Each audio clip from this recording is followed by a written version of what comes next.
Hello, everybody, and welcome back to Buckeye Politics. It's me, your favorite Ohioan. Today, we are exactly 15 days out from the midterm elections, and as such, we are going to be doing an updated Senate prediction. Now, this is going to be pretty interesting, and not a whole lot has changed since the last time we did this in terms of my predictions. A lot of polls have came out. Polls are beginning to slowly favor the Republicans more and more, but we're going to have to wait and see. So, for the next 15 days, if you do want some good coverage of the midterm elections, we're going to be analyzing all the polls, all the data for the next 15 days. Please be sure to like and subscribe. Hopefully, we'll have videos almost daily from here on out, and we're going to be crunching the numbers, looking at all the polls, all the data. It's going to be awesome. So, we're going to start by filling in the safe Republican states. These are the states that no matter what you do are going to vote for the Republican nominee by more than 10 percentage points.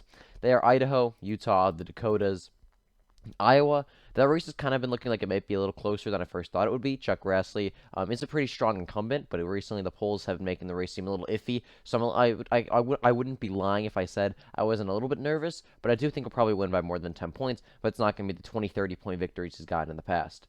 As well, the states of Kansas, Missouri, Arkansas, both of Oklahoma's elections, there is a special election. Louisiana, Alabama, Kentucky, Indiana, South Carolina, the great state of Alaska, as well as Florida. Instead of Florida, Marco Rubio is a pretty solid senator. He's well liked in the state. He's won by pretty sizable margins before, and I don't think it's too out of reach to say he wins by 10 when back in 2016 he won by 8 points. This Democrat states, once again, the states that will vote for the Democratic nominees by more than 10 percentage points are the states of Oregon, California, Hawaii, Illinois, Maryland, Connecticut, Vermont, and New York. I could possibly see Connecticut going down to likely. Really just depends on some more polls, and it could be interesting. The Republican nominee there, Laura Levy, has been doing much better in the polls than people expected, but really there's only like one or two polls that have it under 10. So like I said, I'd like to see more data, but there is a chance Connecticut could be under 10. So the states remaining, which are Washington, Nevada, Arizona, Colorado, Wisconsin, Ohio, Pennsylvania, North Carolina, Georgia, and New Hampshire. These are the states that will be the more competitive states. Then just because they're not filled in yet doesn't mean they're going to be all that close. It just means by the margin they're not going to be decided by less than 10 percentage points.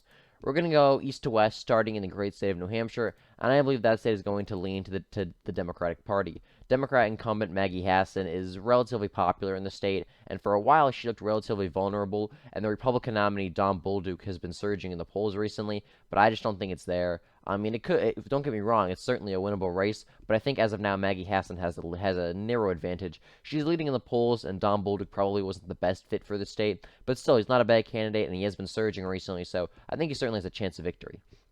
Instead of Pennsylvania, this is a state that I've gone back and forth on. For a while, I thought Dr. Oz would pull it off very narrowly. Then for a little bit there, I thought Fetterman had the advantage. And now I'm back to thinking that Dr. Oz does win the state very narrowly. Oz is surging in the polls. He's pretty much neck and neck with Fetterman in every single poll. And the other thing to know is the polls pretty much only have John Fetterman 46, 47%.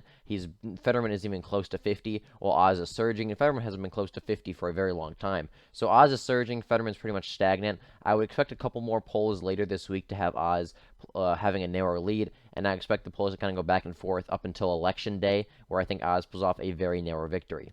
The state of Ohio, it's going to be likely Republican. J.D. Vance is beginning to surge in the polls. A couple polls that usually have a Democratic bias and had the race looking very competitive about a month ago have J.D. Vance up by a couple of points now. We've all seen how the polls always show the elections close in Ohio, and then the Republicans win it handily. I think that's going to be the same scenario again today, or again this fall. J.D. Vance is probably going to win by about 7 points or so. I would be shocked if Vance does better than Trump. I mean, it's certainly possible he outperforms Trump based on the national environment, but Tim Ryan has ran a pretty solid campaign, all things considered, so I would be shocked if Vance does better than Trump, but I think he's going to do pretty much about the same. I think Vance wins Ohio by like 6, 7 points or so. Instead of North Carolina, that's also going to be likely Republican. I could easily see it being lean. I mean, Ted Budd is a good nominee for the state, but Sherry Beasley's running a decent campaign. She's gotten a lot of funding, and Republicans pretty much know they're going to win this race, so they've kind of been avoiding it. And because of that, the race could be a little bit more competitive. I don't think that Republicans are going to lose. Ted Budd's going to crush Sherry Beasley, but I just don't know if he's going to win by more than 5 percentage points, which in that case it would be a likely margin, or if he'll win by less than 5, in which case it'll be a lean margin. I think it really is going to come down to turnout, obviously, and the polls. But like I said, Ted Budd's going to win this race. I'm just not 100% sure if he's going to win by like 5, 6 points or like 3, 4, 5 points. Right now, I think he's going to do a little bit more, but win by a little bit more than 5. So I have the races likely are, but it could narrow up by a point or two. Instead of Georgia, this is a state that I've gone back and forth on, and unfortunately, I think as of now, I'm going to put it as tilt Democratic. I mean, Raphael Warnock is not a good candidate, but the Republicans and Herschel Walker have just not been running a good campaign. They have not been exploiting him, and they haven't been running the best of campaigns from what I've seen. This is a race that I thought Herschel Walker would win relatively handily, and I think he still certainly has a chance. But right now, I think that Raphael Warnock does have a narrow advantage. The one thing I will say, though, is that I do not believe Raphael Warnock will win on election night. I think Raphael Warnock will probably win by about half a point or so over Herschel Walker on election night. But then in the runoff, I think it's a dead heat. I think Herschel Walker probably just pull off a narrow victory in the runoff. But because of that, I'm going to put it as tilt Democratic. I'd be stunned if Herschel Walker manages to win an election night. No matter what, I think it's going to go to a runoff in December. And I think if it does go to a runoff, then I think Herschel Walker has a very slim advantage. But I would be absolutely stunned if it doesn't if Walker wins an election night. Really, the state's a toss-up. I have no idea what's going to happen in Georgia. It is a pure toss-up. But as of now, if I had to make a prediction, because I hate putting toss-ups, I will never put a state as a toss-up on my map. That's bullshit. The people who do that just don't have the balls to make a call. That's my stance on that. So Georgia's going to go tilt Democratic as of now, I think, on election night, but then it'll go to a runoff, and I think that runoff is, like I said, pure toss-up, but I would give a slight edge to Raphael Warnock. Instead of Wisconsin, that's going to be likely Republican. Ron Johnson's been surging in the polls. Basically, every single poll has him leading, and he always outperforms the polls by a sizable amount. I mean, back in 2010, he didn't lead in a single poll. He won by like 3 points. 2016, he only led in like 1 or 2 polls, and he won by like 3 points. And now he's leading in the polls by like 3 points. So I don't think it's out of the question to assume he wins by like 6 points or so. Instead of Colorado, it's going to be likely Democratic. Joe O'Dea, the Republican nominee, is running as a very liberal to moderate Republican. Because of that, he might make a little small inroads in the Denver suburbs with more socially liberal voters, but he's going to get absolutely crushed in the rural areas. Because of that, I think this race is likely Democratic. I think, like I said, I think Joe O'Dea, the Republican nominee, will do better in the more liberal Denver suburbs, but I think the more rural, more Trumpian areas are not going to turn out for him, so it's going to be a likely win for the Democrats. State of Arizona, that's going to be tilt Republican. All the polls that had Mark Kelly winning by like 4 or 5 points have him only up by like a point or so. Masters is consistently in every single poll down by just a point or so within striking distance. The poll has vastly overestimated Mark Kelly and Joe Biden in 2020. I have yet to see any reasonable source saying that they're not going to do so again. I haven't seen any evidence that in 2022 the polls are not again going to overestimate the Democratic Party. I expect they're going to.